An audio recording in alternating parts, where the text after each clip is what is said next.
선지자 호세아는 주전 8세기경에 북이스라엘을 대상으로 하나님의 말씀을 전했던 선지자였습니다. 구체적으로 그가 어떤 시기에 사역을 했는가에 대해서는 우리가 호세아 1장 1절을 통해서 알 수 있습니다. 여기서는 우시아를 비롯해서 히스기야까지 언급한 뒤에 요아스의 아들 여로보암이 이스라엘의 왕이 된 시대에 그에게 여호와의 말씀이 임했다고 합니다. 이 말씀에 근거하면 호세아는 여로보암 2세가 북이스라엘을 다스리고 있던 때에 사역을 했다고 볼 수 있습니다. 그래서 우리가 그때 예언의 대상이었던 이스라엘 백성들의 상태를 알기 위해서는 여로보암 2세 당시에 이스라엘 국가가 어떤 상태였는가를 파악할 필요가 있습니다. 보통 이 여로보암 2세는 아주 유능한 왕 가운데 한 명으로 잘 알려져 있습니다. 성경에 그의 업적이 다 자세하게 나와 있지는 않지만 그의 확실한 업적 중에 하나는 그가 이방 국가에게 빼앗겼던 그 북이스라엘의 영토를 상당 부분 회복시켰다는 것이었습니다. 열왕기하 14장 25절에 이렇게 기록되어 있습니다. 여로보암이 이스라엘 영토를 회복하되 하맛 어기에서부터 아라바 바다까지 하였으니라고 합니다. 이것은 당시 여로보암이 하나님 앞에서 악을 행하는 자이기는 했지만 한 국가의 지도자로서 자신에게 주어진 일들을 효과적으로 처리해 나갔다는 사실을 보여줍니다. 이러한 여로보암 덕분에 이스라엘은 그 당시 지중해 동쪽에서 가장 크고 영향력 있는 국가가 될 수 있었습니다.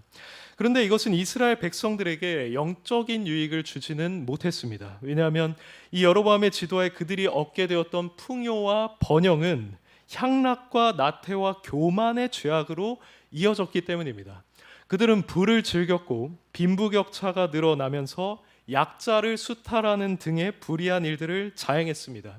이때 이들이 얼마나 풍요로운 생활을 했는지가 그와 동시대에 사역했던 아모스의 예언에 잘 나타나고 있습니다. 상하상에 누우며 침상에서 기지개 키며 양떼에서 어린 양과 우리에서 송아지를 잡아먹고 비파 소리에 맞추어 노래를 지절거리며 다윗처럼 자기를 위하여 악기를 제조하며 대접으로 포도주를 마시며 귀한 기름을 몸에 바른다고 했습니다. 그만큼 이들은 아주 풍족한 생활을 하고 있었고 상당히 고급의 문화 생활을 향유하고 있었던 것입니다. 하나님은 이러한 이스라엘에 대해서 진노하셨습니다. 그래서 아수르라는 국가를 일으키셔서 이들을 심판하고자 하셨고 실제로 그런 역사가 일어났습니다. 오늘 우리가 읽은 이 본문은 바로 그 아수르의 침공 직전 아니면 그 직후의 상황을 그 배경으로 하고 있습니다. 이런 상황 속에서 호세아는 타락한 이스라엘 백성들에게 여호와께 돌아오라, 여호와를 알라고 합니다. 그렇게 하면 여호와께서 너희를 회복시킬 것이다 라고 말합니다. 이것이 본문의 대략적인 배경입니다. 이런 배경을 토대로 해서 우리가 이 본문을 읽을 때 우리는 본문이 주는 몇 가지 교훈을 발견하게 됩니다. 그 첫 번째는 아무리 우리가 하나님과 가까운 관계를 맺었었다고 할지라도 지금은 여러 가지 원인들로 인해서 하나님으로부터 멀어져 있을 수 있다는 사실입니다. 관련해서 1절을 한번 같이 읽어보겠습니다. 오라입니다. 시작.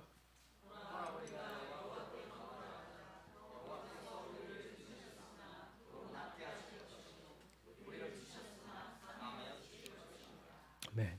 지금 호세아는 이 이스라엘 백성들의 타락한 상태와 그들에게 임한 그리고 앞으로 임할 심판을 보고 있습니다. 그래서 그는 이 이스라엘 백성들에게 여호와께 돌아가자라고 간곡히 외치고 있습니다. 여호와께 돌아가자는 이 말은 지금 그들이 여호와 하나님으로부터 떠나 있다는 사실을 암시합니다. 그들은 다시금 옛적의 하나님께 신실했던 때로 돌아가야만 했습니다. 그럼 그들이 하나님께 신실했던 때는 언제였을까요?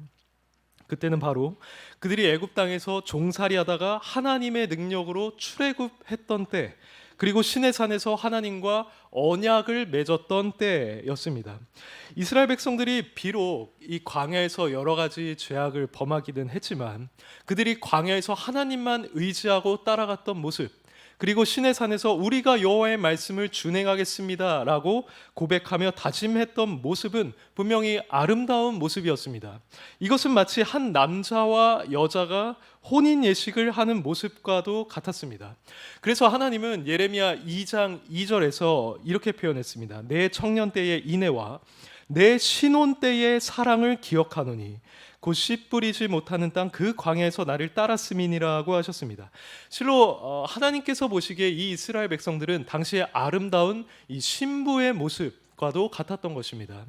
그런데 그들은 이런 모습을 곧 버리고 말았습니다. 그들은 하나님 대신 가나안의 여러 이방 신들을 섬겼습니다. 그래서 그들이 종종 음행한 여인이라고 묘사되는 것이죠. 호세아에 자주 등장하는 음란한 여인 고멜이 있습니다. 그 여인 역시도 하나님과 언약을 맺었지만 그 하나님을 반복해서 떠났던 그 이스라엘을 상징하는 인물이었습니다. 이처럼 이스라엘 백성들은 본래 하나님과 깊고 또 친밀한 관계 가운데 있었지만 다른 신들을 섬기면서 그리고 풍요와 번영 가운데 나태와 향락을 추구하면서 하나님으로부터 크게 멀어지고 말았습니다. 이러한 이 이스라엘의 모습은 우리에게 경각심을 일깨우기에 충분합니다. 그들과 우리 사이에는 비슷한 점들이 꽤 많이 있습니다. 예를 들어서 그들이 출애굽을 경험했던 것처럼 우리는 구원을 경험하였습니다. 사탄과 죄와 죽음의 권세로부터 우리 역시 자유하게 되었습니다. 하나님께서는 자신의 권능과 은혜로 그들을 애굽에서 건져 주셨는데 우리 역시도 그 십자가의 권능으로 구원을 받게 되었습니다. 그리고 우리 역시도 이 이스라엘 백성들처럼 하나님과 언약 관계를 맺게 되었죠. 그것은 새 언약이고 은혜의 언약이었습니다. 이런 맥락에서 구원받은 자들의 모임인 교회와 예수님의 관계는 요한계시록에서 신랑과 신부의 관계로 묘사됩니다. 마치 하나님께서 이스라엘 백성과 자신의 관계를 남편과 아내의 관계로 묘사하셨던 것처럼 말이죠. 물론 그들과 우리 사이에는 차이가 있습니다. 이스라엘 백성들이 하나님과 언약을 맺었을 때 그들은 하나님의 율법을 따라서 살아가야 할 의무가 있었습니다. 그런데 우리가 속해 있는 이 새 언약은 마음과 영을 하나님이 직접 변화시켜 주셔서 자원하는 마음으로 하나님의 뜻을 행하게 만들어 주었습니다. 이것은 주 예수 그리스도의 그 완성된 사역을 근거로 하여서 우리에게 주어진 훨씬 더 큰 은혜입니다. 그렇지만 그렇다고 해서 우리가 완전해진 것은 결코 아니죠. 우리도 얼마든지 이 이스라엘 백성들처럼 하나님과 맺은 이 언약 관계를 저버리고 점점 하나님으로부터 우리의 마음이 멀어질 수 있습니다. 얼핏 보면 이 호세아 당시의 이스라엘 백성들의 모습은 우리가 크게 관련이 없는 것처럼 보일 수 있습니다. 하지만 바울은 이 구약 시대의 이스라엘 백성들이 행했던 일들이 우리와 아주 밀접한 관련이 있다고 보았습니다. 그는 이스라엘이 음행했으니 우리는 음행하지 말자. 그들이 원망하다가 멸망했으니 우리는 원망하지 말자라고 하면서 이렇게 말했습니다. 그들에게 일어난 이런 일은 본보기가 되고 또한 말세를 만난 우리를 깨우치기 위하여 기록되었느니라고 했습니다. 이 말은 곧 얼마든지 우리 역시도 본문에 등장하는 이 이스라엘 백성들과 동일한 죄에 빠질 수 있다는 것입니다. 그러므로 우리는 이 호세아 시대의 이스라엘 백성들처럼 현재 자신이 과거에 친밀하고 깊은 관계를 맺었던 그 하나님으로부터 점점 멀어지고 있지는 않은지를 생각해 보아야만 합니다. 우리에게도 하나님과 신혼 관계에 있었다고 여겨질 만한 때가 있었습니다. 그것은 바로 우리가 하나님께로 돌아온 회심한 때였습니다. 이스라엘 백성들이 출애굽해서 이 홍해를 기적적으로 건너갔을 때 그들에게는 하나님에 대한 감사와 감격과 기쁨이 충만했습니다. 우리가 죄인임을 깨닫고 절망하던 중에 예수 그리스도 안에서 죄사함과 구원을 발견했을 때 우리 역시 말할 수 없는 기쁨과 감격을 누렸습니다. 물론 사람마다 이것은 다 다르겠지만 그것은 우리 인생에 큰 영향을 줄 정도의 충격이었고 나의 모든 것을 주님께 드리겠습니다 라는 고백이 절로 나올 정도로 하나님을 사랑하게 만들어 주었습니다. 그래서 이것은 마치 우리에게 신혼 때의 기쁨과도 같았습니다. 우리는 주님과 은혜의 언약을 맺었고 앞으로 주님을 기쁘시게 하는 삶을 살아가겠노라고 결단을 했습니다. 그런데 어쩌면 우리도 그 이후로 시간이 지나면서 지금은 그때의 모습에서부터 상당히 멀어져 있을 수 있습니다. 하나님을 사랑하는 마음, 순종하고자 하는 마음, 복음을 전하고 교회를 섬기고자 하는 마음, 경건의 의무를 자원해서 수행하고자 하는 마음이 처음에 비해서 상당히 약화되었을 수 있습니다. 또 하나님과 깊고 가까운 그 인격적인 관계를 누리면서 그분과 하루하루 동행하던 모습이 이제는 우리에게 희미해져 버렸을 수 있습니다. 그리하여서 지금 우리가 교회에 출석하고 여러 가지 신앙의 의무들을 행하는 것도 그저 형식적으로 그리고 습관적으로 차갑게 식은 마음으로 행하고 있을 수 있습니다. 실제로 이 본문에 등장하는 이스라엘 백성들이 그러했습니다. 하나님은 5장 6절에서 그들이 양떼와 소떼를 끌고 여호와께 갈지라도 만나지 못할 것이라고 했습니다. 그리고 8장 13절에서도 그들이 내게 고기를 제물로 드리고 먹을지라도 여호와는 그것을 기뻐하지 않는다고 하셨습니다. 이러한 말씀들은 당시 그들의 마음이 하나님으로부터 멀어져 있음에도 불구하고 여전히 제사의식, 우리로 치자면 예배 의식에는 계속해서 참여하고 있었다는 사실을 보여줍니다. 우리도 얼마든지 이런 상태로 예배 드리면서 종교적인 의무를 수행하고 있을 수 있습니다. 아주 차가운 마음, 형식적인 마음으로 말이죠.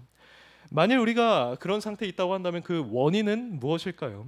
이전에는 우리가 그렇게 주님을 뜨겁게 사랑하고 자원해서 순종하기를 원했는데, 그분에 대한 열정을 가지고 있었는데 이렇게 차갑게 식어버린 이유가 무엇일까요? 그 원인으로 우린 여러 가지를 생각해 볼 수 있겠지만 본문에 근거하면 그 중에 하나는 아마 우리가 살아가고 있는 이 세상으로부터 우리가 악영향을 받았기 때문일 것입니다. 이스라엘 백성이 그랬습니다. 그들은 광야에서도 우상을 숭배하는 죄를 짓기는 했지만 가나안 땅에서 바알이나 아스타롯과 같은 온갖 신들을 마주하게 되면서 그 죄악이 더욱 심해졌습니다. 본래 가나안 땅의 거민들은 일찍부터 우상을 섬겼고 또 가증스러운 문화에 젖어서 살고 있었습니다. 그래서 하나님은 이런 이스라엘 백성들에게 그곳에 들어가기 전부터 그들을 추방하라고 하셨던 것이고 그들의 가증스러운 행실을 본받지 말라고 하셨던 것입니다. 그러나 그들은 그 일에 있어서 실패하고 말았습니다. 그래서 그들은 자신들을 건져주신 하나님, 광야에서 인도하신 그 하나님을 잊어버리고 그 땅에 있는 주민들을 따라서 이방 신들을 섬기기 시작했습니다. 어쩌면 현재 우리의 신앙이 상당히 약화되고 마음이 차갑게 식어버린 것도 주님으로부터 멀어진 이유도 이와 비슷할 수 있습니다. 즉 우리가 이 세상에서 하나님만 바라보며 살아가기보다는 이 세상 사람들이 좇고 있는 우상들에 은근히 우리의 마음이 미혹되었기 때문일 수 있다는 것입니다. 이 시대 사람들의 우상은 돈과 번영과 명예입니다. 또는 배우자나 자녀이거나 자기 자신입니다. 만일 우리가 이러한 시대의 영향을 받아서 자신도 모르게 그 우상들을 동일하게 좇고 있었다면 우리가 하나님으로부터 멀어지는 것은 어쩌면 매우 자연스러운 일이었을 것입니다.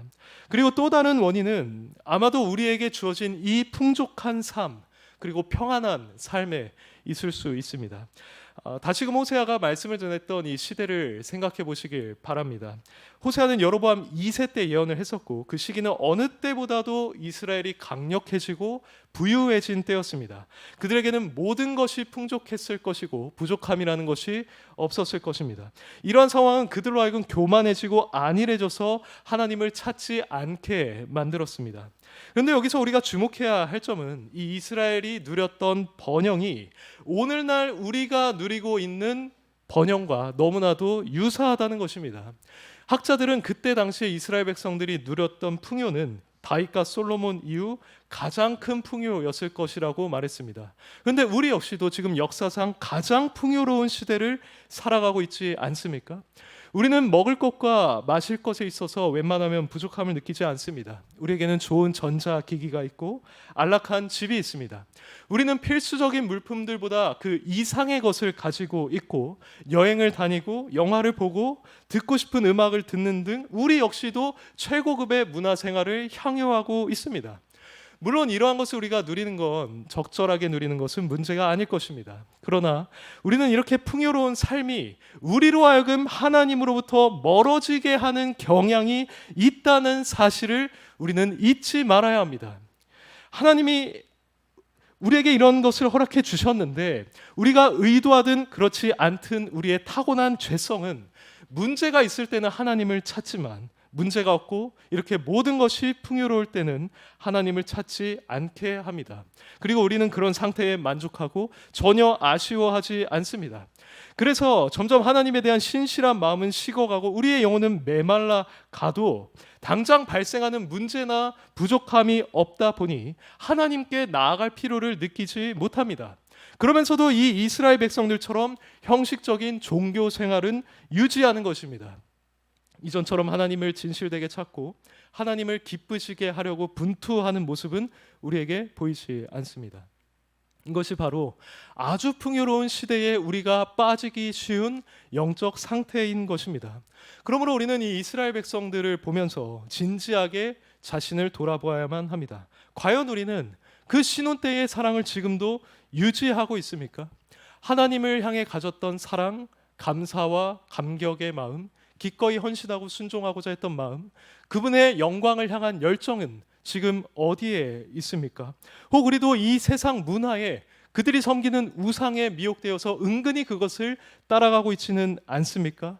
또는 우리가 누리는 이 평안한 생활, 풍요로운 삶이 우리로 하여금 하나님으로부터 점점 멀어지게 하고 있지는 않습니까? 우리는 이 질문에 대해서 솔직하게 대답해 보아야만 할 것입니다. 그럼 만약 우리가 정말로 그 신혼 때에 비해서 하나님으로부터 멀어진 것이 분명하다고 한다면 앞으로 우리는 어떻게 해야 할까요? 우리는 본문 말씀에서 이 호세아가 외치고 있는 것처럼 하나님께 돌아가야 하고 하나님을 알아야만 합니다. 이것이 오늘 본문의 두 번째 교훈입니다. 3절 말씀을 한번 읽어보겠습니다. 시작.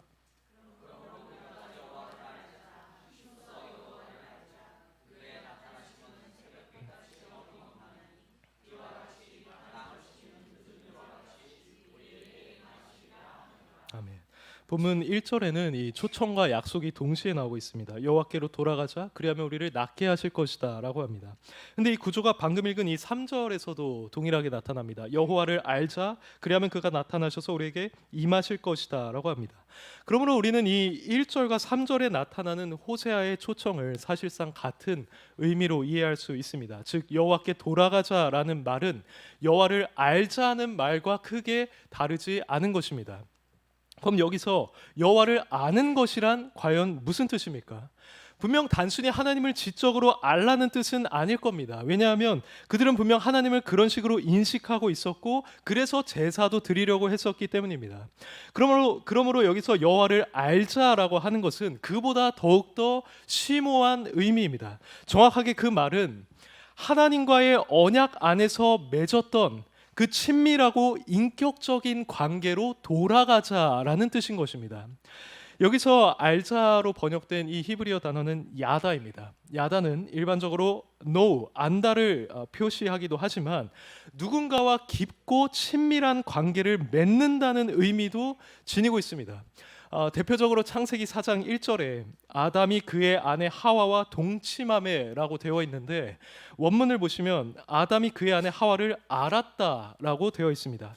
그러니까 여기서 야다라고 하는 이 단어는 결혼이라는 그 언약적이고 깊은 신실한 관계의 완성을 묘사하는 단어로 등장하고 있는 것입니다.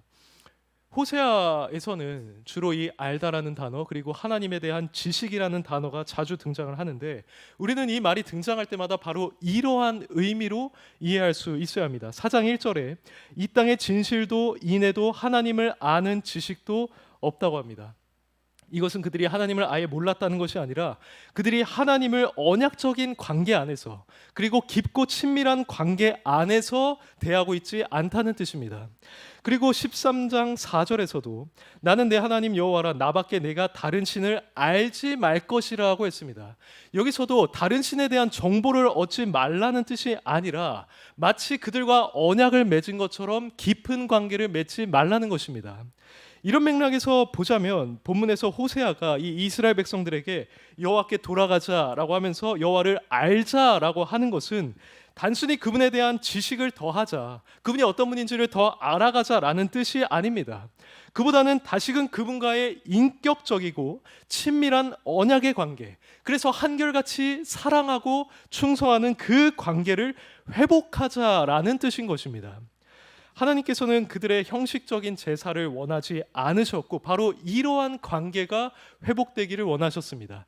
그래서 6장 6절에서 이렇게 말씀하시죠. 나는 인애를 원하고 제사를 원하지 아니하며 번제보다 하나님을 아는 것을 원하노라고 했습니다. 이것이 바로 우리가 하나님께로 돌아갈 수 있는 방법입니다. 그것은 다시금 그분과의 인격적인 관계 안으로 돌아가는 것입니다. 이것은 우리가 하나님께 진정으로 돌아감에 있어서 너무나도 적절한 권면입니다. 호세아는 하나님께 돌아가기 위해서 이런저런 종교적인 의무를 더하라고 말하고 있지 않습니다. 그보다는 그분과의 언약의 토대를 둔 인격적이고 친밀한 관계를 회복하라고 말합니다. 그러므로 우리가 현재 과거에 비해 하나님으로부터 멀어진 상태에 있다고 한다면 하나님과 바로 이러한 관계를 회복하기를 우리는 힘써야 할 것입니다. 그리고 이런 관계가 회복될 때까지 우리는 만족해서는 안 될 것입니다. 이를 위해서 우리는 먼저 우리가 하나님과 맺은 그 은혜 언약의 토대를 기억해야만 할 것입니다. 만약에 본문의 이 이스라엘 백성들이 호세아의 거면처럼 하나님께 돌아가서 하나님을 알고자 했다면, 그 언약의 관계로 돌아가고자 했다면, 그들은 우선 하나님께서 자신들을 이 애굽에서 구원하신 사건을 반드시 기억해야만 했을 것입니다. 왜냐하면 분명히 그들은 그 상태에 전혀 그 구원의 사건을 기억하고 있지 못했을 것이고, 그런 상태에서 하나님과의 언약적인 관계를 회복한다는 것은 매우 쉽지 않은 일이었을 것이기 때문입니다. 이것은 우리에게도 마찬가지입니다.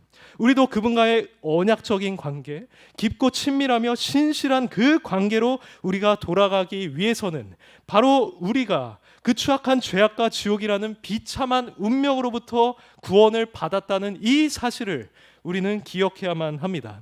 우리가 맺은 이 은혜 언약의 토대는 주 예수 그리스도의 거룩한 희생입니다. 그분이 우리를 위해서 찢기셨고 십자가에서 못 박혀 죽으심으로써 우리의 구원을 이루셨습니다.